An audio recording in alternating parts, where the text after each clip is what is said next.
तो स्टूडेंट्स आज हम 12th क्लास फिजिकल केमिस्ट्री के चैप्टर सॉल्यूशंस का जो सेकंड लेक्चर है उसको डिस्कस करेंगे भाई। हम कॉन्सेंट्रेशन टर्म्स डिस्कस कर रहे थे लास्ट लेक्चर में, तो उसमें हमने डिस्कस की थी percentage weight by wait, percentage volume by volume, percentage weight by volume, इसी तरह से मोल फ्रैक्शन भी लास्ट क्लास में डिस्कस कर चुके हैं भाई। इस क्लास में हम डिस्कस करेंगे नेक्स्ट कॉन्सेंट्रेशन टर्म है हमारी मोलैलिटी। तो मोलैलिटी को किस तरह से डिफाइन करते हैं? It is defined as the number of moles of solute dissolve per KG of solvent, और इसको डिनोट करेंगे हम स्मॉल m से। तो क्या फार्मूला बनेगा? m यानी कि molarity, number of moles of solute, जिसको number of moles of solute को NB से डिनोट करें। n का मतलब नंबर ऑफ मोल्स और B मतलब B सॉल्यूट के लिए यूज़ करते हैं हम, A सॉल्वेंट के लिए यूज़ करते हैं, ध्यान रखेंगे भाई। तो number of moles of solute divided by mass of solvent in KG, ध्यान रखेंगे भाई। यहाँ पे किसका मास लेना है हमें? सॉल्वेंट का मास लेना, ना कि सॉल्यूशन का। तो मोलैलिटी में डिनोमिनेटर में मास सॉल्वेंट का लिया जाएगा, वो भी केजी में। अगर ये केजी में नहीं है तो इसको अगर ग्राम में गिवन है तो केजी में कन्वर्ट करने के लिए 1000 से डिवाइड करेंगे। तो देखो ये फार्मूला बना, number of moles of solute upon WA। WA का मतलब मास ऑफ सॉल्वेंट या weight of solvent in KG. तो मोलैलिटी, अब नंबर ऑफ मोल्स को कैसे लिख सकते हैं? नंबर ऑफ मोल्स हमारे पास किसी भी सब्सटेंस का कितना होता है? Given mass upon molar mass. तो नंबर ऑफ मोल्स क्या रख सकते हैं हम? WB upon MB। बी हम सॉल्यूट के लिए यूज़ कर रहे हैं भाई। तो number of mole given mass upon molar mass, तो वही हमने यहाँ पे पुट किया है। और अगर हमें ग्राम में दे रखा है सॉल्वेंट का वेट, तो इसे 1000 से हमने डिवाइड किया है केजी में कन्वर्ट करने के लिए। तो इसको रीअरेंज करने के बाद ये 1000 हमारा ऊपर चला जाएगा भाई इधर। तो क्या बनेगा formula? WB into 1000 upon WA into MB। ये न्यूमेरिकल के पॉइंट ऑफ व्यू से मोलैलिटी का हम फार्मूला यूज़ करेंगे, और यूनिट क्या होगी इसकी? मोल पर केजी, ये यूनिट ली जाएगी। साथ में ये भी ध्यान रखना हमें, अगर किसी क्वेश्चन में आपको गिवन है मोलल सॉल्यूशन, तो उसका मतलब उसकी मोलैलिटी 1 होगी। सेमी मोलल सॉल्यूशन है तो मोलैलिटी उसकी 1/2 होगी। डेसी मोलल सॉल्यूशन है तो मोलैलिटी 1/10। सेंटीमोलल सॉल्यूशन तो मोलैलिटी 1/100। और अगर मोलैलिटी 1/1000 है तो वो मिली मोलल सॉल्यूशन कहलाता है। एक क्वेश्चन की हेल्प से, सिंपल क्वेश्चन है, डायरेक्ट फार्मूला बेस्ड, मोलैलिटी कैसे कैलकुलेट करनी वो देखते हैं भाई। तो calculate the molality of a solution obtained by dissolving 23 gram of ethanol in 200 gram of water. तो इथेनॉल यहाँ क्या हुआ? सॉल्यूट, और लार्जर क्वांटिटी हमारी वाटर की, तो ये सॉल्वेंट कहलाएगा। तो सॉल्यूट का गिवन मास कितना हमारे पास है? ये 23। तो WB का मतलब गिवन मास ऑफ सॉल्यूट कितना गिवन है हमें? ये 23 ग्राम गिवन है। और इथेनॉल का फार्मूला होता है, आपको पता है, C2H5OH। तो इसका अगर आप मोलर मास कैलकुलेट करेंगे MB, M का मतलब मोलर मास, B मतलब सॉल्यूट का, तो ये 46 आता है भाई। और सॉल्वेंट का जो गिवन मास है वो कितना दे रखा है आपको? 200 ग्राम दे रखा है। हमें पता करना मोलैलिटी। तो मोलैलिटी का फार्मूला जो भी हमने पढ़ा है वो होता है WB into 1000 divided by molar mass of solute into given mass of solvent. ये फार्मूला है, इसमें वैल्यू सब्सटीट्यूट करेंगे हम। सभी वैल्यूज हमारे पास है। WB गिवन है 23 इंटू 1000 अपॉन मोलर मास कितना है हमारे पास? 46 इंटू ये कितना है हमारे पास? 200 given mass of solvent, water का इतना दे रखा है, तो 2 टाइम्स ये चला जाएगा भाई, और 5 टाइम्स ये चला जाएगा 200 से, तो कितना आ जाएगा? 5/2 यानी कि 2.5 मोल पर केजी। ये हमारी क्या जाएगी? मोलैलिटी आ जाएगी। तो डायरेक्ट फार्मूला बेस्ड क्वेश्चन था, किस तरह से वैल्यूज पुट करनी है हमें वो हमें देखना था बस। नेक्स्ट क्वेश्चन है, if 90 gram of glucose is dissolve in sufficient amount of water to give 500 ml of solution, then calculate molality if density of the solution is 1.18 gram per cc। Also calculate percentage weight by weight and percentage weight by volume. तो इस question में हमें क्या given है भाई? Weight of solute हमें given है, तो WB, वेट ऑफ सॉल्यूट कितना हुआ? 90 ग्राम। और ग्लूकोज है हमारा, इस बार ग्लूकोज का फार्मूला कितना होता है भाई? C6H12O6। तो इसका मोलर मास अगर हम निकालेंगे तो ये आता है 180। तो इसको डायरेक्ट लिख रहे हैं। तो 180 ग्राम हमारा ग्लूकोज का मोलर मास आता है। अब हमारे पास जब इसको सफिशिएंट अमाउंट वाटर में हमने डिजॉल्व किया तो सॉल्यूशन कितना बन रहा है 500 ml। तो जो वॉल्यूम ऑफ सॉल्यूशन है हमारे पास ml में, जिसको cc भी कह सकते हैं, ml या cc एक बात होती है भाई, cc का मतलब क्यूबिक सेंटीमीटर। तो vcc या vml कितना है 500। उसके बाद कह रहा है कैलकुलेट मोलैलिटी। मोलैलिटी हमें कैलकुलेट करना है क्वेश्चन में, और डेंसिटी जो हमें गिवन है, डेंसिटी हमारे पास है 1.18 gram per cc। Also calculate percentage weight by wait. Percentage weight by wait भी हम कैलकुलेट करेंगे, और परसेंटेज वेट बाय वॉल्यूम भी हमें कैलकुलेट करना है, और मोलैलिटी कैलकुलेट करना है। तो ये डाटा हमें गिवन है भाई। तो सबसे पहले क्या करते हैं, इजीली कैलकुलेट कर सकते हैं यहाँ पर हम percentage weight by volume calculate कर सकते हैं, और डेंसिटी गिवन है तो फिर परसेंटेज को भी कैलकुलेट, क्योंकि ऑलरेडी हम ये लास्ट क्लास में सभी फॉर्मूले देख चुके हैं जिसमें एक की हेल्प से दूसरे को कैलकुलेट किया जा सकता है। परसेंटेज वेट बाय वेट की हेल्प से परसेंटेज वेट बाय वॉल्यूम कैसे कैलकुलेट करेंगे वो हम लास्ट क्लास में देख चुके हैं, तो उसी फार्मूले का यूज़ करेंगे हम। तो देखो हमने क्या कहा, परसेंटेज वेट बाय वेट का फार्मूला होता है wait of solute upon weight of solution multiplied by 100। और वेट ऑफ सॉल्यूशन कितना होता है, वेट या मास कितना होता है, वॉल्यूम इंटू डेंसिटी। तो यहाँ पे क्या रख सकते हैं, volume of solution into density of solution. Wait of solute हमें गिवन है 90, वॉल्यूम ऑफ सॉल्यूशन 500 ml, और डेंसिटी ऑफ सॉल्यूशन 1.18। तो सॉल्व करने के बाद जो परसेंटेज वेट बाय वेट हमारे पास आएगा, ये आ गया वही कितना 15.25, या परसेंटेज वेट बाय वेट। उसके बाद जो डायरेक्ट फार्मूला हमारा होता है परसेंटेज वेट बाय वॉल्यूम का, ये फार्मूला होता है percentage weight by weight into density of solution. तो डायरेक्ट मल्टीप्लाई कर देंगे, यहाँ पे percentage weight by weight calculate कर चुके हैं हम, इंटू डेंसिटी ऑफ सॉल्यूशन 1.18। ये फार्मूला कैसे आता है, तो लास्ट क्लास में हमने किया था। प्लेलिस्ट में जाकर अगर आप टाइप करेंगे सॉल्यूशन चैप्टर 1 और चैनल का नाम आप डाल देंगे सीधा ज़ोफिगन, तो आपको ये पता लग जाएगा कि percentage weight by volume percentage weight by wait में किस तरह से रिलेशन हम कैलकुलेट करेंगे। इसी तरह सेकंड पार्ट है परसेंटेज वेट बाय वॉल्यूम। तो ये डायरेक्ट फॉर्मूले से ऐसे भी निकाल सकते हैं। इसकी डेफिनेशन होती है परसेंटेज वेट बाय वॉल्यूम की wait of solute upon volume of solution into 100। तो वेट ऑफ सॉल्यूट भी आपको गिवन है और वॉल्यूम ऑफ सॉल्यूशन भी आपको गिवन है, तो यहाँ से भी percentage weight by volume calculate किया जा सकता है।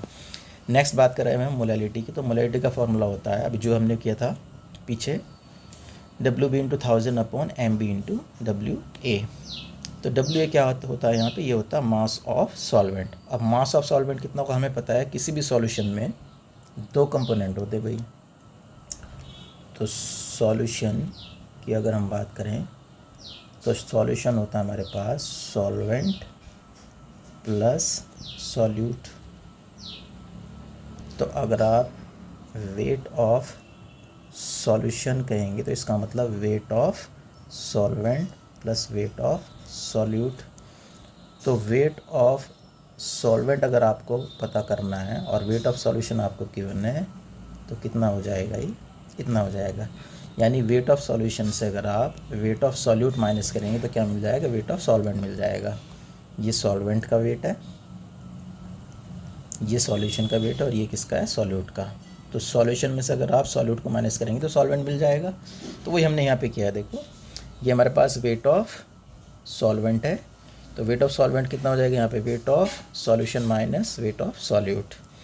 तो वेट ऑफ सॉल्यूट 90 ग्राम रख दिया, 1000 रहेगा। MB कितना होता है, MB होता है हमारे पास 180 ग्लूकोज का मोलर मास। और वॉल्यूम ऑफ सॉल्यूशन कितना हो जाएगा, वॉल्यूम इंटू डेंसिटी। जो वेट ऑफ सॉल्यूशन है, वेट या मास, मास कितना होता है volume into density, minus weight of solute की जगह WB पुट करेंगे हम यहाँ पर। सभी वैल्यूज़ पुट करेंगे तो ऊपर तो आ गया हमारे पास ये 90 से 2 टाइम चला जाएगा, 92 से 180 हो जाएगा, 2 से 500 टाइम चला जाएगा ये 1000, तो ऊपर 500 आ जाएगा। तो बचा 500 अपॉन वॉल्यूम ऑफ सॉल्यूशन 500 दे रखी है आपको, डेंसिटी 1.18 दे रखी है, वेट ऑफ सॉल्यूट 90 दे रखा है। सभी वैल्यूज पुट करेंगे तो आ जाएगा 590 माइनस 90 जो कि 500 आएगा, और न्यूमरेटर में भी 500 है, तो 500 से 500 आप कैंसिल करेंगे तो कितना आ जाएगा, मोलैलिटी 1 आ जाएगी। तो ये भी फार्मूला बेस्ड क्वेश्चन था, बस ये ध्यान रखना है हमें कि यहाँ पर हमारा क्या होता है, ये वेट ऑफ सॉल्वेंट होता है। तो अगर weight of solvent direct question में नहीं गिवन है तो वेट ऑफ सॉल्वेंट कैसे पता करेंगे, weight of solution minus weight of solute से पता कर लेंगे भाई। नेक्स्ट हमारी कॉन्सेंट्रेशन टर्म है मोलैरिटी। तो मोलैरिटी को हम डिफाइन करेंगे as the number of moles of solute dissolved in per litre of solution. तो ध्यान रखेंगे इस बार हमारा वॉल्यूम ऑफ सॉल्यूशन लेनी है हमने, वो भी कायम है लीटर में। न्यूमरेटर में वही रहेगा हमारा number of moles of solute. तो देखो फार्मूले में क्या बना, number of mole solutes upon volume of solution. अगर लीटर की बजाय सीसी या कायम में हो ये ml में, तो इसको लीटर में कन्वर्ट करने के लिए 1000 से हमने डिवाइड किया, ये 1000 न्यूमरेटर में चला जाएगा। तो फार्मूला बना मोलैरिटी का NB इंटू 1000 अपॉन VCC। और नंबर ऑफ मोल्स कितना होता है, नंबर ऑफ मोल्स का फार्मूला हम पढ़ चुके हैं, given mass upon molar mass. तो ये वैल्यू अगर पुट करेंगे नंबर ऑफ मोल्स की जगह तो फार्मूला बन जाएगा फाइनल जो न्यूमेरिकल में यूज़ करेंगे, WB into 1000 upon MB into VCC।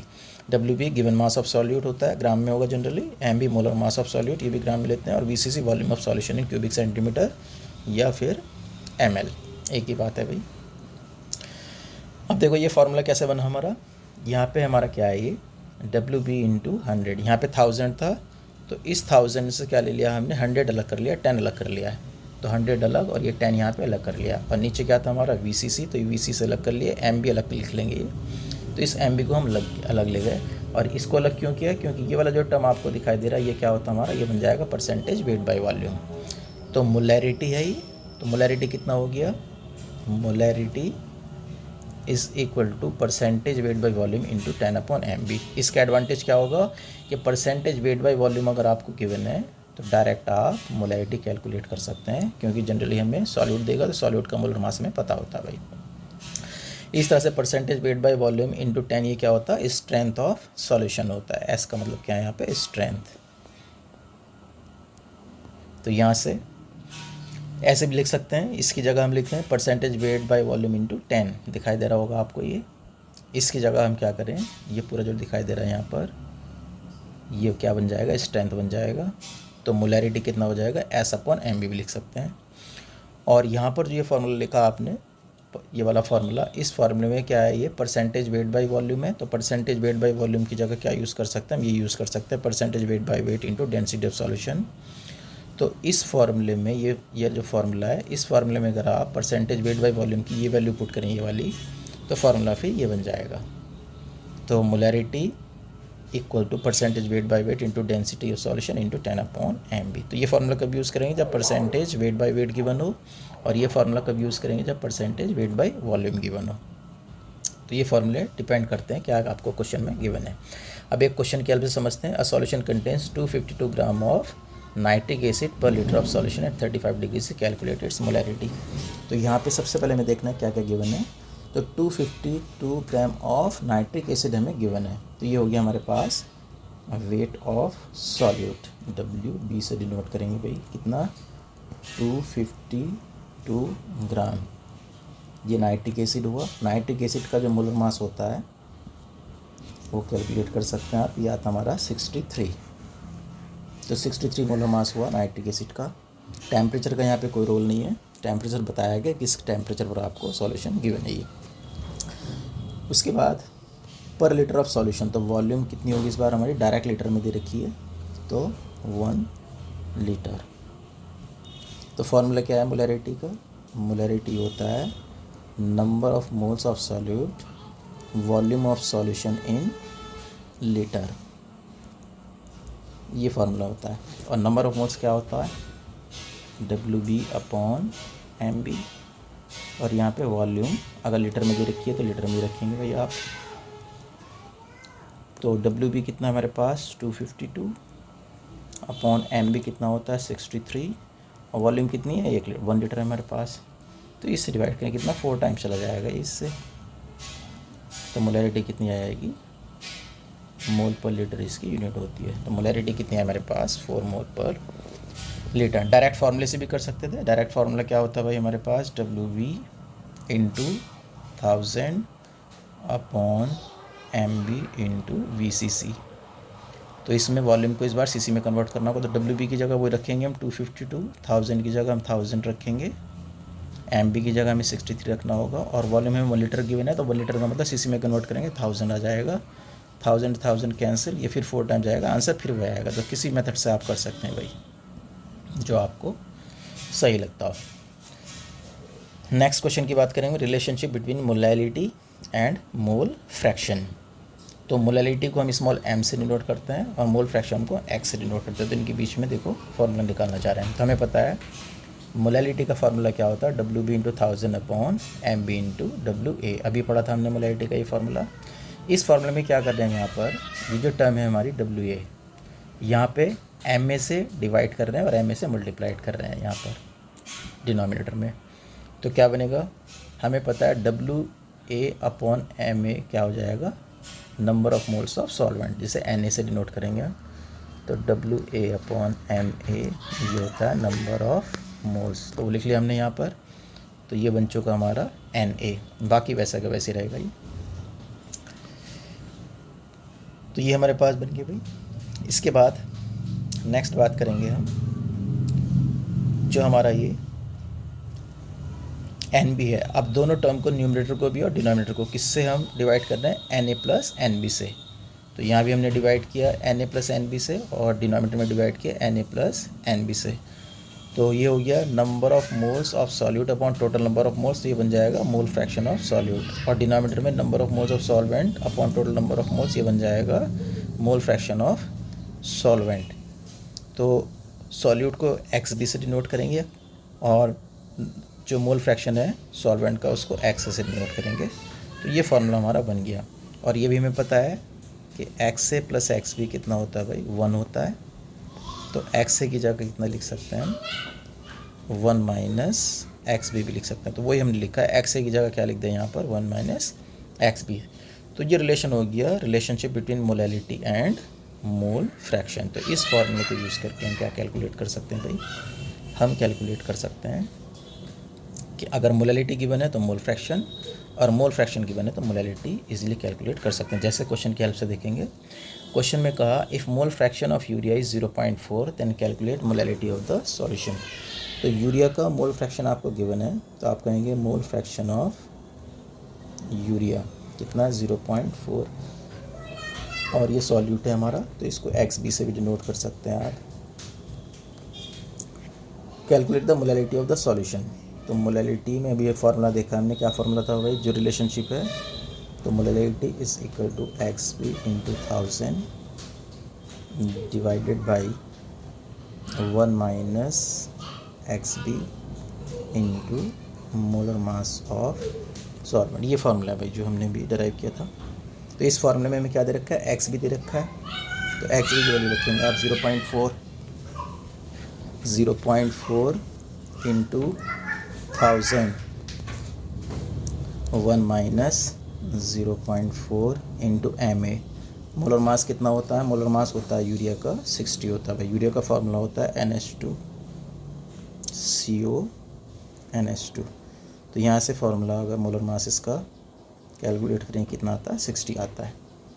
तो ये वैल्यू रखने के बाद ये 0.4 हुआ, ये 1000 हुआ, ये 0.6 हो जाएगा, ये कितना हो जाएगा, 60 हो जाएगा हमारे पास। तो ये सॉल्व कर लेंगे। तो सॉल्व करने के बाद हमें आंसर यहाँ पर मोलैलिटी का मिल जाएगा, जो कि कितना आएगा भाई, ये आ जाएगा हमारे पास 37 मोल पर kg। अच्छा, ये मोलर मास ध्यान देंगे भाई। मोलर मास हमें MA का मतलब किसका रखना है, मोलर मास ये रखना है हमें सॉल्वेंट का। तो सॉल्वेंट वाटर है, अगर कुछ भी ना कहे वो, तो ये मान के चलेंगे एक्वस सॉल्यूशन की बात हो रही है भाई। तो ये ध्यान रखेंगे, MB नहीं है यहाँ पे। MB होता तो यूरिया का मोलर मास लेते हैं हम, यहाँ पे MA। तो MA का मतलब मोलर मास ऑफ सॉल्वेंट है भाई। और सॉल्वेंट कौन सा लेंगे हम, अगर कोई भी सॉल्वेंट ना गिवन हो तो एक्वस सॉल्यूशन मानेंगे, तो वाटर लेंगे सॉल्वेंट। तो वाटर का मोलर मास कितना होता है, MA ध्यान रखेंगे वाटर के लिए 18। तो यहाँ पे 18 रखेंगे आप। तो 18 से सॉल्व करेंगे इसे, तब आंसर सही आएगा। तो ये ध्यान रखेंगे भाई। B हम यूज़ करते हैं सॉल्यूट के लिए और A यूज़ करते हैं सॉल्वेंट के लिए। तो ये आंसर हमारे पास कितना आ जाएगा, 37। और यूनिट क्या होती है मोलैलिटी की, मोल पर kg होती है। आगे चलते हैं भाई। नेक्स्ट क्वेश्चन इसी तरह का है। If mole fraction of iodine in benzene is 0.2 then calculate molality of the solution. तो यहाँ पे भी ध्यान रखना हमें, आयोडीन इन बेंजीन। तो आयोडीन क्या होगा यहाँ पर, ये हो जाएगा सॉल्यूट। तो WB ये तो गिवन है ही नहीं, हमें मोल फ्रैक्शन दे रखा है, तो मोल फ्रैक्शन x से या काई से डिनोट करेंगे हम। तो काई बी आयोडीन का कितना है 0.2 गिवन है। Can calculate molarity of the solution, तो यहाँ भी वही फार्मूला यूज़ करेंगे भाई हम, लेकिन इस बात ध्यान रखेंगे जो सॉल्वेंट है उसका मोलर मास लेना है आपको एम ए किसका लेंगे हम, आयोडीन की बात करेंगे, क्योंकि आयोडीन में बनाया हमने, तो मोलर मास किसका लेना पड़ेगा, आयोडीन का लेना पड़ेगा। तो फार्मूला वो यूज़ करेंगे भाई, molarity is equal to X B या chi B into 1000 upon 1 minus X B into molar mass of solvent. तो सभी वैल्यूज़ हमारे पास है, वैल्यू पुट करेंगे।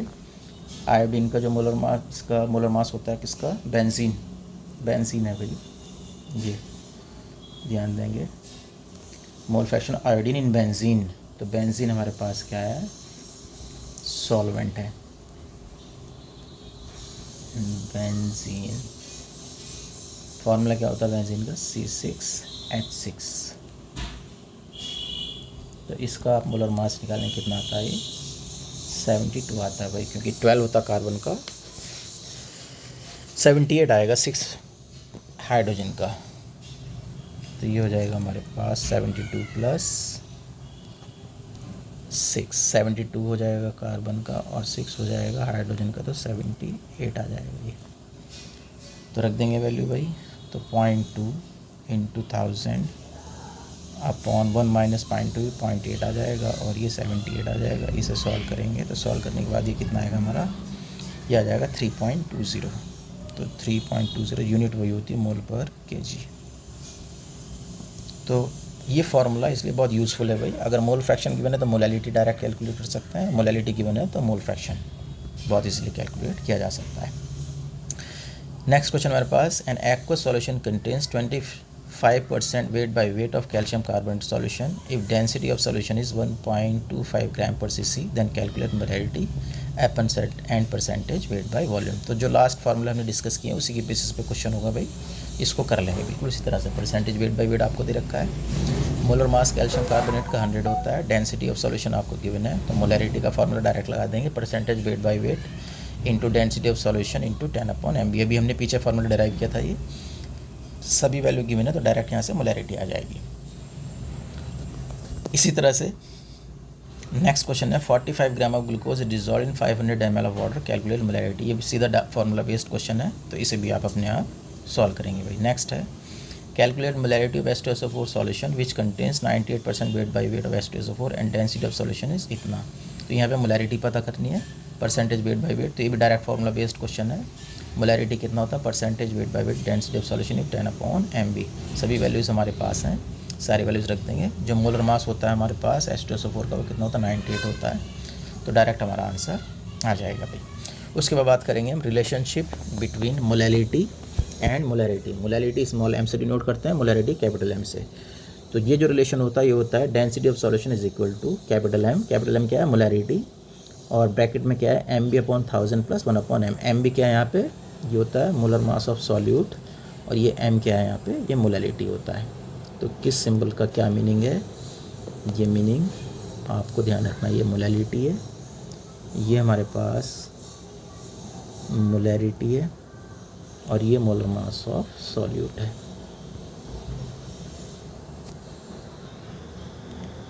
तो इस फॉर्मूले से हमारे पास स्मॉल m कैपिटल M और डेंसिटी, तो कोई सी दो टर्म हमें पता हो, या तो मोलैरिटी और डेंसिटी पता हो तो मोलैरिटी निकालेंगे, या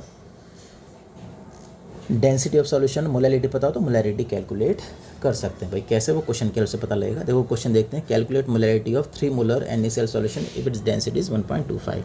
तो उसने कहा कैलकुलेट मोलैलिटी, तो स्मॉल m तो हमें इस बार क्या करना है, कैलकुलेट करना है। 3 मोलर सॉल्यूशन का मतलब, मोलर का मतलब मोलैरिटी दे रखी है कितनी, 3 मोलर का मतलब 3 मोल पर लीटर, ये दे रखी है आपको मोलैरिटी। डेंसिटी कितनी है हमारे पास, 1.25 ग्राम पर cc दे रखी है, और NaCl है तो ये क्या हो जाएगा हमारे पास, सॉल्यूट। तो मोलर मास ऑफ सॉल्यूट कितना होता है, NaCl का होता है भाई 20, सोडियम तो 23, 30, तो ये हो जाएगा जी 58.5। क्योंकि 23 सोडियम का होता है और 35.5 किसका होता है, क्लोरीन का। तो 58.5 ये मोलर मास आ जाएगा किसका, NaCl का। तो सभी वैल्यूज हमारे पास है, फार्मूले में इसमें वैल्यू पुट करेंगे। तो density of solution is equal to capital M, और यहाँ पर आएगा हमारे पास MB अपॉन 1000 प्लस 1/m। तो डेंसिटी ऑफ सॉल्यूशन 1.25 है, मोलैरिटी 3 है, MB 58.5 है अपॉन 1000 प्लस 1/m। ये इधर आके डिनोमिनेटर में आएगा तो 1.25 अपॉन 3 हो जाएगा। यहाँ पर 58.5 अपॉन 1000 प्लस 1/m हो जाएगा ये। तो ये हो गया 1.25 डिवाइड बाई 3, ये टर्म इधर आएगा तो माइनस 58.5 अपॉन 1000, और यहाँ बचेगा हमारे पास 1/m। इसको सॉल्व करेंगे तो मोलैलिटी हम कैलकुलेट कर पाएंगे। तो कितना आएगा, देखो आंसर यहाँ पर ये आ गया हमारे पास 1/m की वैल्यू इतनी आ जाएगी 0.41, इतना माइनस करेंगे तो 1/m आ जाएगा 0.358, और इसका रेसिप्रोकल ले लेंगे तो m कितना आ जाएगा 2.79 मोल पर kg, हमारा आंसर आ जाएगा भाई।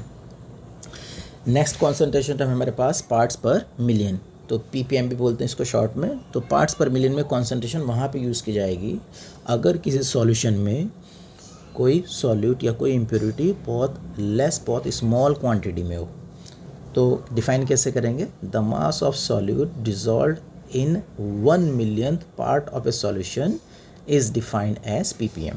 तो देखो क्या फार्मूला बना, ppm is equal to mass of solute upon 1 million part of the mass of solution। तो 1 million का मतलब कितना हो गया, 1/10⁻⁶। जैसे 1/10 कितना होता है 1/10, तो 1 millionth कितना हो जाएगा 1/10⁻⁶। तो यहाँ पे मास ऑफ सॉल्यूट WB से डिनोट कर रहे हैं, और ये क्या है वेट ऑफ सॉल्यूशन, और ये 1/10⁻⁶, तो 10⁻⁶ न्यूमीटर में चला जाएगा यहाँ पर। तो फार्मूला फाइनल हमारे पास ppm is equal to weight of solute upon weight of solution into 10⁻⁶। इस फार्मूले का यूज़ करेंगे कैसे, ये क्वेश्चन की हेल्प से देखते हैं। तो क्वेश्चन में कहा हमसे if 30 milligram of NaCl is present in 1.2 kg of solution then calculate concentration. तो देखो बहुत स्मॉल क्वांटिटी है सॉल्यूट की, सॉल्यूट या इम्प्योरिटी क्या है इसमें NaCl, और कितना है हमारा ये सिर्फ 30 मिलीग्राम है। मिलीग्राम का मतलब इसे ग्राम में कन्वर्ट करेंगे तो 10⁻³ से इसे मल्टीप्लाई करना होगा, क्योंकि 1 ग्राम में 1000 मिलीग्राम होते हैं भाई। तो ये ग्राम में कन्वर्ट हो गया। और जो वेट ऑफ सॉल्यूशन है हमारा, वेट ऑफ सॉल्यूशन ये गिवन है आपको 1.2 kg, लेकिन हमने सॉल्यूट का में लिया ग्राम में, तो इसे भी ग्राम में लेंगे तो ये हो जाएगा 1000 से मल्टीप्लाई करेंगे तो 1200 ग्राम हो जाएगा। अब हम सीधा फार्मूला यूज़ कर सकते हैं। तो ppm का फार्मूला क्या होता है, wait of solute upon weight of solution into 10⁻⁶। तो ये कितना हमारे पास 30 इंटू 10⁻⁻3, और वेट ऑफ सॉल्यूशन कितना हमारे पास 1200 इंटू 10⁻⁶। तो ये 1 0 हमारा ये कैंसिल हो जाएगा, और ये 3 से कितना चला गया 40 टाइम्स चला जाएगा। ऊपर 10⁻⁶ से 10⁻⁻3 जाएगी तो 10⁻3 बचेगी भाई। 10⁻3 का मतलब 1000, और डिनोमिनेटर में 40 है तो 1 0 हमारा ये कैंसिल हो जाएगा। तो ये कितना आ जाएगा 25 आ जाएगा भाई। तो पार्ट्स पर मिलियन में कितनी कॉन्सेंट्रेशन आ गई 25 पार्ट्स पर मिलियन। इस तरह से हम क्वेश्चन को सॉल्व कर सकते हैं भाई। नेक्स्ट हमारे पास टर्म आएगी कॉन्सेंट्रेशन टर्म, लास्ट जो हमारी है बहुत इंपॉर्टेंट है, नॉर्मेलिटी। तो ध्यान रखिएगा भाई, नॉर्मेलिटी पता करने के लिए आपको क्या पता होना चाहिए, नंबर ऑफ ग्राम इक्विवेलेंट्स।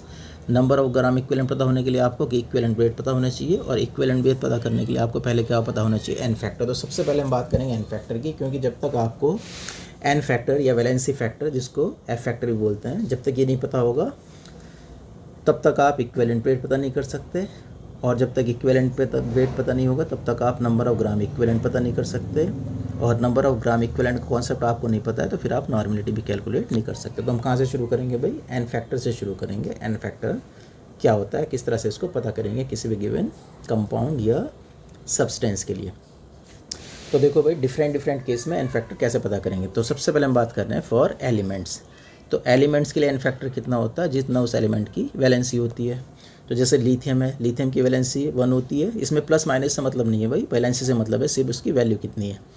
तो जैसे लिथियम की कितनी होती है वैलेंसी 1, +1 है, लेकिन प्लस से हमें कोई मतलब नहीं, तो लिथियम का एन फैक्टर 1 हो गया। सोडियम का भी 1 होता है, पोटेशियम का 1 होता है, मैग्नीशियम की +2 होती है वैलेंसी, तो मैग्नीशियम का कितना हो जाएगा एन फैक्टर 2 हो जाएगा। कैल्शियम का 2, एल्यूमिनियम की वैलेंसी 3 होती है तो एन फैक्टर 3 हो जाएगा। ऑक्सीजन की कितनी होती है 2, हालांकि -2 होती है लेकिन माइनस से में मतलब नहीं है, तो ऑक्सीजन का एन फैक्टर 2 हो जाएगा। नाइट्रोजन की -3 होती है लेकिन माइनस से मतलब नहीं है, एन फैक्टर कितना माना जाएगा 3 माना जाएगा। तो ध्यान रखेंगे किसी भी एलिमेंट का एन फैक्टर उतना होता है जितना उसकी वैलेंसी होती है। उसके बाद आयंस की बात करेंगे, तो किसी आयन के ऊपर जितना चार्ज होता है वो उसका एन फैक्टर कहलाता है। तो जैसे यहाँ पे ये पॉजिटिव चार्ज वाले दिखाई दे रहे हैं, सबके ऊपर +1 चार्ज है तो इनका 1 हो जाएगा। -1 भी है चार्ज तो भी एन फैक्टर 1 कहलाएगा। इस तरह अगर चार्ज 2 है, चाहे माइनस हो या प्लस हो, तो एन फैक्टर 2 हो जाएगा, और चार्ज अगर 3 है तो एन फैक्टर उसका 3 हो जाएगा, irrespective of the fact whether the charge is negative और पॉजिटिव, उससे हमें मतलब नहीं है भाई। कंपाउंड्स की अगर हम बात करें तो N factor is equal to total charge on cation और एनायन। तो किसी एक को ले लेंगे, मैं तो कैटायन को ले लेते हैं या एनायन को ले लेते हैं, और टोटल चार्ज देखेंगे उसके ऊपर। जैसे यहाँ पे देखें आप, जैसे Na3PO4 है तो ये आयनाइज होता है 3Na पॉजिटिव प्लस PO4, तो एक सोडियम के ऊपर तो 3 पॉजिटिव, लेकिन कितने कंपाउंड में 3 सोडियम है, तो इस 3 को इस 1 से मल्टीप्लाई करेंगे कितना आ जाएगा 3 आ जाएगा। तो Na3PO4 में टोटल पॉजिटिव चार्ज कितना हो गया 3 हो गया, क्योंकि इस 3 से मल्टीप्लाई होगा यहाँ पे, तो इसका एन फैक्टर कितना हो जाएगा 3 हो जाएगा। इस तरह यहाँ पे देखेंगे Al2SO4 का होल थ्राइज, तो ये कैसा आयनाइज होता है 2Al 3 पॉजिटिव, तो यहाँ पे टोटल पॉजिटिव चार्ज देखेंगे तो 2 तो हमारे पास एल्यूमिनियम 3 पॉजिटिव आयन है, 2 से मल्टीप्लाई होगा, और 3 हमारे पास एक पे कितना है 3 है, तो 2 पे कितना हो जाएगा 2 3 6, तो यहाँ पे एन फैक्टर कितना हो जाएगा 6 हो जाएगा। तो ये हमें ध्यान देना है भाई, टोटल पॉजिटिव चार्ज लेना है कैटायन का, या टोटल एनायन का लेना। यहाँ भी देख लो, अगर आप एनायन का भी देखोगे तो 1 पर कितना -2, तो 3 पर कितना हो जाएगा तो भी 6 आएगा ये। तो ये आपको ध्यान रखना है भाई, इस तरह से आप एन फैक्टर किसी भी कैलकुलेट कर सकते हैं किसी भी कंपाउंड का। तो Na2SO4 2Na है इसमें, तो टोटल चार्ज ऑन कैटायन 2 आ जाएगा। AlCl3 में एल्यूमिनियम की वैलेंसी +3 होती है तो 3 आ जाएगा। H2SO4 में 2H पॉजिटिव हो जाएंगे 2 आ जाएगा। Na3 में 3Na पॉजिटिव है 3 आ जाएगा। Al2 में 2Al3 पॉजिटिव है तो 6 आ जाएगा। इस तरह Mg3PO4 में देख लेंगे, तो Mg3PO4 में देख लेंगे भाई, एक Mg +2 होता है तो 3 Mg पे कितना हो जाएगा 3 2 6, तो टोटल कैटायन पे जो चार्ज होगा हमारा वो 6 है, तो इसका एन फैक्टर कितना आ जाएगा 6 आ जाएगा। ये हमें ध्यान रखना है भाई। एसिड्स की बात करें तो एन फैक्टर कितना होता है, बेसिसिटी और number of H positive ions replace. तो सॉल्यूशन में कोई एसिड हमें कितने H पॉजिटिव आयन देगा या कितने H पॉजिटिव आयन उसके रिप्लेस होंगे, वो उसका एन फैक्टर कहलाता है। जैसे HNO3 में 1 H पॉजिटिव आयन मिलता है सॉल्यूशन में, तो इसका एन फैक्टर 1 होगा। H2SO4 में 2 मिल सकते हैं भाई, तो इसका एन फैक्टर 2 हो जाएगा। H3PO4 में 3 मिलते हैं तो ये इसका एन फैक्टर 3 हो जाएगा। लेकिन ये ज़रूरी नहीं जितना दिखाई दे रहा हो उतना हो, कई बार जो दिखाई देता है उससे कम भी हो सकता है। जैसे H2SO4 का यहाँ पे 2 दिखाई दे रहा है, HCl का 1 दिखाई दे रहा है, H2CO3 में 2 दिखाई दे रहा है, H3PO4 में 3 एन फैक्टर है, और यहाँ पर देखेंगे जैसे H3PO2, तो H3PO2 में एन फैक्टर हालांकि 3H दिखाई दे रहा है लेकिन कितना होता है इसका एन फैक्टर 1 होता है। H3PO3 में भी 3H दिखाई दे रहे हैं लेकिन 2 होता है एन फैक्टर। H3PO4 में 3H दिखाई दे रहे हैं लेकिन एन फैक्टर कितना होता है 3 होता है। तो इसका रीज़न क्या है भाई, कि जो सॉल्यूशन में जितने H पॉजिटिव आयन दे सकता है वही उसका एन फैक्टर होगा। H3PO4 3 देता है, क्यों देता है वो स्ट्रक्चर पर डिपेंड करता है भाई। तो देखेंगे ध्यान से, यहाँ पे ये स्ट्रक्चर है हमारी H3PO4 की, तो H3PO4 में 3 OH होते हैं, तो जो हाइड्रोजन ऑक्सीजन से अटैच्ड होता है थ्रू कोवेलेंट बॉन्डिंग, तो क्योंकि ऑक्सीजन की electronegativity in comparison to hydrogen atom बहुत ज़्यादा है भाई, 3.5 होती है, इसकी 2.1 होती है, तो ऑक्सीजन क्या कर सकता है हाइड्रोजन से शेड पेयर ऑफ इलेक्ट्रॉन को अटैक करके अपने पास ले सकता है, और इसे H पॉजिटिव की फॉर्म में क्या करेगा हाइड्रोजन को रिलीज़ कर देगा। तो जहाँ पे हाइड्रोजन एटम ऑक्सीजन के साथ अटैच्ड है वहाँ से तो वो H पॉजिटिव के फॉर्म में रिलीज़ हो जाएगा। तो यहाँ पे 3 OH हैं, तो तीनों के तीनों H पॉजिटिव आयन यहाँ से क्या हो जाएंगे रिलीज हो जाएंगे तो यहाँ बनेगा 3H पॉजिटिव, तो एन फैक्टर कितना हो जाएगा इसका 3 हो जाएगा भाई इस वाले केस में। यहाँ देखेंगे H3PO2 में, तो H3PO2 की स्ट्रक्चर में आपको दिखाई दे रहा होगा एक ही OH है, जब एक OH है तो एक ही H पॉजिटिव निकलेगा यहाँ से, तो इसका एन फैक्टर कितना दिखाई दे रहा है आपको 1 दिखाई दे रहा है। H3PO3 में देखेंगे आप तो यहाँ पे 2 OH आपको दिखाई दे रहे हैं भाई, एक OH ये है यहाँ पर और एक OH ये है, तो 2 H पॉजिटिव आयन यहाँ से रिलीज हो पाएंगे, तो एन फैक्टर कितना है यहाँ पे 2 है। तो डिपेंड करेगा स्ट्रक्चर पर, तो देखेंगे जितने H पॉजिटिव आयन रिलीज करेगा वो उतना उसका एन फैक्टर होगा भाई। इस तरह बेसिस में, तो बेसिस का एन फैक्टर कितना होता है एसिडिटी ऑफ द बेस और number of OH ions replace, तो जितने OH आयंस कोई कंपाउंड या बेस देगा वो उसका एन फैक्टर। जैसे NaOH में एक OH मिलता है हमें, MgOH होल ट्वाइस में 2 OH मिलेंगे, FeOH होल थ्राइस में 3 मिलेंगे, तो इसका एन फैक्टर 3 हो जाएगा भाई। लेकिन H3BO3 में ध्यान रखेंगे जो बोरिक एसिड होता है इसका एन फैक्टर 1 होता है। क्यों? क्योंकि इससे हमें सॉल्यूशन में क्या मिलता है, ये मिलता है BOH whole 4 negative plus H positive ion, तो एक H पॉजिटिव मिलेगा इससे, तो इसका एन फैक्टर 1 होता है। इसकी तरह से अगर ऑक्सीडेशन रिडक्शन वाली हमारी रिएक्शन हो तो उसमें जितना चेंज आएगा हमारा ऑक्सीडेशन नंबर में वो उसका एन फैक्टर होता है। जैसे इस रिएक्शन में दिखाई दे रहा है आपको भाई Fe2 पॉजिटिव से Fe3 पॉजिटिव बन रहा है, तो चेंज इन ऑक्सीडेशन नंबर कितना आ जाएगा 3 - 2, और चेंज हमें देखना है, प्लस माइनस से हमें मतलब नहीं है भाई, तो हमें इसको मॉडुलस से ले लिया है कि हमें सिर्फ चेंज देखना है, यानी कि पॉजिटिव वैल्यू हमें कंसीडर करनी। तो 3 - 2 कितना आ जाएगा हमारा, या 2 - 3 एब्सोल्यूट वैल्यू ले रहे हैं तो कितना 1 आ जाएगा। तो जितना चेंज इन ऑक्सीडेशन यहाँ पे देखेंगे दूसरे केस में तो 4 - 2 2 आ जाएगा। नेक्स्ट केस में देखेंगे 2 - 7 या 7 - 2, क्योंकि हमें साइन से मतलब नहीं है, तो एन फैक्टर कितना आ जाएगा 5। तो इसी तरह से किसी भी ऑक्सीडेशन रिडक्शन वाली रिएक्शन में जितना चेंज आएगा प्रोडक्ट और रिएक्टेंट की ऑक्सीडेशन नंबर में वो उसका एन फैक्टर हो जाएगा भाई। अब बात करते हैं इक्विवेलेंट वेट की। तो इक्विवेलेंट वेट क्या होता है, ratio of molar mass to N factor. तो molar mass upon N factor, molar mass में पता ही होता है कोई जो भी हमें कंपाउंड देगा उसका मोलर मास पता करेंगे और उसके एन फैक्टर से क्या करेंगे डिवाइड करेंगे, तो हमें इक्विवेलेंट वेट किसी भी सब्सटेंस का मिल जाएगा। जैसे यहाँ पे एग्जांपल दिया है भाई, कुछ हमें कंपाउंड दे रखे हैं, इनका इक्विवेलेंट वेट निकालना, तो किसी एक को करते हैं, बाकी आप अपने आप सॉल्व करेंगे भाई। जैसे NaOH का, तो NaOH का मोलर मास कितना होता है 40 होता है, यहाँ पे दे रखा है आपको। एन फैक्टर क्यों होता है 1, क्योंकि इसमें एक ही सोडियम है, एक हमने कहा था टोटल चार्ज ले लो कैटायन का, जितना टोटल चार्ज कैटायन का आएगा वो उसका एन फैक्टर, तो एक ही पॉजिटिव चार्ज है Na पॉजिटिव, तो एन फैक्टर 1 हो जाएगा। अब इक्विवेलेंट वेट कितना होता है, molar mass upon N factor 1 है, तो इक्विवेलेंट वेट वही आएगा। तो ध्यान रखें जब भी एन फैक्टर 1 होगा तो मोलर मास ही इक्विवेलेंट वेट के इक्वल हो जाएगा, यानी कि अगर एन फैक्टर 1 है तो मोलर मास और इक्विवेलेंट वेट कैसे होते हैं हमारे सेम होते हैं, ये बात आपको ध्यान रखनी है भाई। KOH के केस में भी एन फैक्टर 1 है तो जो मोलर मास है वही उसका इक्विवेलेंट वेट हो जाएगा। NaCl के केस में भी एन फैक्टर 1 है तो जो उसका मोलर मास है वही उसका इक्विवेलेंट वेट हो जाएगा। इस कंपाउंड में देखेंगे Mg, तो Mg के ऊपर 2 पॉजिटिव चार्ज होता है, तो वैलेंसी इसकी 2 है, तो एन फैक्टर इसका 2 हो गया। मोलर मास इसका 95 है, तो इक्विवेलेंट वेट कितना आ जाएगा molar mass upon N factor.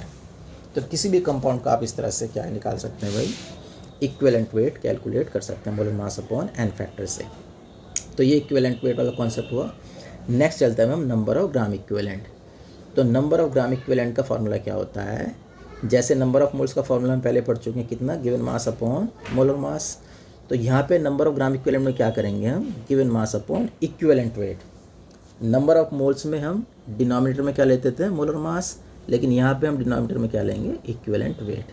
तो W/E क्या कहलाएगा हमारा, नंबर ऑफ ग्राम इक्विवेलेंट कहलाएगा भाई। ये हमारा क्या है, नंबर ऑफ ग्राम इक्विवेलेंट।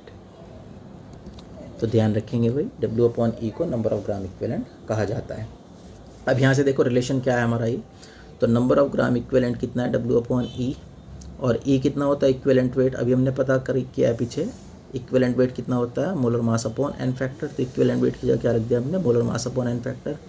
ये एन फैक्टर कहाँ चला जाएगा न्यूमरेटर में, तो फॉर्मूला क्या बना, नंबर ऑफ ग्राम इक्विवेलेंट का एन फैक्टर इंटू W/M, और W/M क्या होता है, ये होता है नंबर ऑफ मोल्स, तो N factor into number of moles हो जाएगा। तो फार्मूला क्या बना, number of gram equivalent is equal to N factor into number of moles. तो किसी भी कंपाउंड का अगर आपको एन फैक्टर पता हो तो उसके नंबर ऑफ मोल्स कैलकुलेट करेंगे और उसके एन फैक्टर से मल्टीप्लाई करेंगे तो क्या मिल जाएगा आपको, नंबर ऑफ ग्राम इक्विवेलेंट्स मिल जाएंगे। जैसे एग्जांपल्स हमारे पास पहले एग्जाम्पल में कहा calculate number of gram equivalents in the following, तो ये फार्मूला यूज़ करेंगे भाई हम क्या कि पहले हम क्या निकालेंगे उसके नंबर ऑफ मोल्स और एन फैक्टर से क्या करेंगे मल्टीप्लाई कर देंगे तो नंबर ऑफ ग्राम इक्विवेलेंट आ जाएंगे। तो पहला वाला एग्जाम्पल है भाई 90 ग्राम ऑफ AlCl3, तो कैटायन की वैलेंसी देख लेंगे कितना पॉजिटिव चार्ज है कैटायन के ऊपर, +3 होता है एल्यूमिनियम पे, तो एन फैक्टर इसका 3 हो गया। मोलर मास कितना है इसका हमारे पास 133.5 होता है और गिवन मास कंपाउंड का कितना है 90 ग्राम है, तो गिवन मास 90 ग्राम, तो नंबर ऑफ ग्राम इक्विवेलेंट कितना होता है N factor into number of moles. Number of moles क्या होता है given mass upon molar mass, तो एन फैक्टर की जगह 3 रख देंगे, गिवन मास 90 है, मोलर मास इतना है, तो ये हमारा क्या आ जाएगा नंबर ऑफ ग्राम इक्विवेलेंट। तो ध्यान रखेंगे N factor into number of moles. Number of moles क्या होता है W/M। तो इससे हम किसी भी सब्सटेंस किसी भी कंपाउंड के number of gram equivalents calculate कर सकते हैं भाई। नेक्स्ट बात करेंगे नॉर्मेलिटी की। तो अब हमें सब पता लग चुका है भाई, देखो जो हमने अपना फ्लो चार्ट देखा था उसमें हमने क्या क्या पता कर लिया है। यहाँ पर हमने एन फैक्टर पता कर लिया है, ये एन फैक्टर क्लियर हुआ, इक्विवेलेंट वेट पता हो गया, नंबर ऑफ ग्राम इक्विवेलेंट पता लग गया, तो अब नॉर्मेलिटी पे जा सकते हैं। तो नॉर्मेलिटी का क्या फार्मूला होगा उसकी बात कर रहे हैं हम। तो यहाँ पहुँच गए थे भाई हम नॉर्मेलिटी पर। तो नॉर्मेलिटी बिल्कुल मोलैरिटी की तरह है, बस थोड़ा सा डिफरेंस है, क्या ध्यान देंगे भाई। तो normality of a solution is defined as the number of gram equivalents of the solute per litre volume of the solution, it is denoted by M। तो मोलैरिटी में देखो हमने क्या कहा था, अगर आपको ध्यान हो मोलैरिटी क्या होता था, number of moles of solute upon volume of solution in litre, volume of solution in litre. अब यहाँ पे हमें क्या करना है, number of moles of solute की जगह number of gram equivalents of solute करना है। तो देखो यहाँ क्या किया हमने, number of gram equivalents of solute upon volume of solution in litre. तो नंबर ऑफ मोल्स की जगह अगर नंबर ऑफ ग्राम इक्विवेलेंट करेंगे तो ये नॉर्मेलिटी कहलाएगा। और नंबर ऑफ ग्राम इक्विवेलेंट पीछे पढ़ चुके हैं कितना होता है, नंबर ऑफ ग्राम इक्विवेलेंट होता है W/E। और वॉल्यूम अगर सॉल्यूशन आपको सीसी में दे रखा है तो इसको 1000 से डिवाइड करेंगे लीटर में कन्वर्ट करने के लिए। तो फार्मूला क्या बन गया हमारे पास, रीअरेंज करने के बाद N = WB × 1000 upon EB × VCC। B क्यों यूज़ किया मैंने, कि सॉल्यूट की बात हो रही है, WB किसका होगा सॉल्यूट का, EB किसका होगा सॉल्यूट का होगा भाई। तो ये फाइनल फार्मूला और यूनिट क्या हो जाएगी इसकी, ग्राम इक्विवेलेंट पर लीटर, ये इसकी यूनिट है। तो इस तरह से हम इस फार्मूले से नॉर्मेलिटी को कैलकुलेट कर सकते हैं। लेकिन इस फार्मूले को नॉर्मेलिटी को हम कोरिलेट करेंगे मोलैरिटी के साथ, क्योंकि मोलैरिटी हम इजीली कैलकुलेट करते हैं। तो अगर मोलैरिटी पता है तो बहुत इजीली नॉर्मेलिटी कैसे पता करेंगे वो फार्मूला देखते हैं भाई। तो देखो हमारे पास इक्विवेलेंट वेट का फार्मूला क्या होता है, इक्विवेलेंट वेट का फार्मूला होता है molar mass upon N factor. तो इस फार्मूले जो डिनोमिनेटर में आपको E दिखाई दे रहा है इसकी जगह क्या लिख सकता हूँ मैं, इसकी जगह लिख सकता हूँ MB/N फैक्टर। तो वो लिख दिया मैंने यहाँ पे देखो MB/N फैक्टर। अब ये N फैक्टर कहाँ चला जाएगा न्यूमरेटर में, तो ये न्यूमरेटर में आ गया यहाँ पर। तो क्या बना, normality = N factor into WB × 1000 upon MB, ये MB तो यही रहेगा, MB × VCC। और ये टर्म क्या होती है हमारी, ये टर्म होती है मोलैरिटी। तो फॉर्मूला क्या बना, normality = N factor into molarity. तो किसी भी गिवन कंपाउंड के लिए आप मोलैरिटी इजी कैलकुलेट करेंगे और जो सॉल्यूट गिवन होगा उस सॉल्यूट की क्या निकाल लेंगे आप, एन फैक्टर निकाल लेंगे। तो सॉल्यूट का एन फैक्टर पता करते ही उस एन फैक्टर से मल्टीप्लाई करेंगे किसको, मोलैरिटी को, तो क्या मिल जाएगी आपको, नॉर्मेलिटी मिल जाएगी। तो ध्यान देंगे भाई, अगर आपको मोलैरिटी पता है तो आप सॉल्यूट के एन फैक्टर से मल्टीप्लाई करो, आपको नॉर्मेलिटी इजीली मिल जाएगी। कैसे, इस बात को भी क्वेश्चन की हेल्प से समझेंगे। क्वेश्चन में कहा 49 gram of phosphoric acid is dissolved in water to make 600 ml of solution, calculate molarity and normality of the solution. तो क्या क्या हमें गिवन है पहले हम देखेंगे। उसने कहा 49 ग्राम ऑफ फॉस्फोरिक एसिड, तो ये हमारे पास सॉल्यूट हुआ भाई जो कि 600 ml ऑफ सॉल्यूशन बना रहा है। तो सॉल्यूट हमारे पास हुआ WB कितना 49 ग्राम। फॉस्फोरिक एसिड का फॉर्मूला होता है H3PO4 और इसका मोलर मास जो आता है H3PO4 का ये आता है 98। तो 98 ग्राम फॉस्फोरिक एसिड का मोलर मास आएगा। सॉल्यूशन का वॉल्यूम जो आपको गिवन है क्वेश्चन में वो कितना गिवन है भाई, सीसी में या ml में, ये हमारे पास है 600 ml।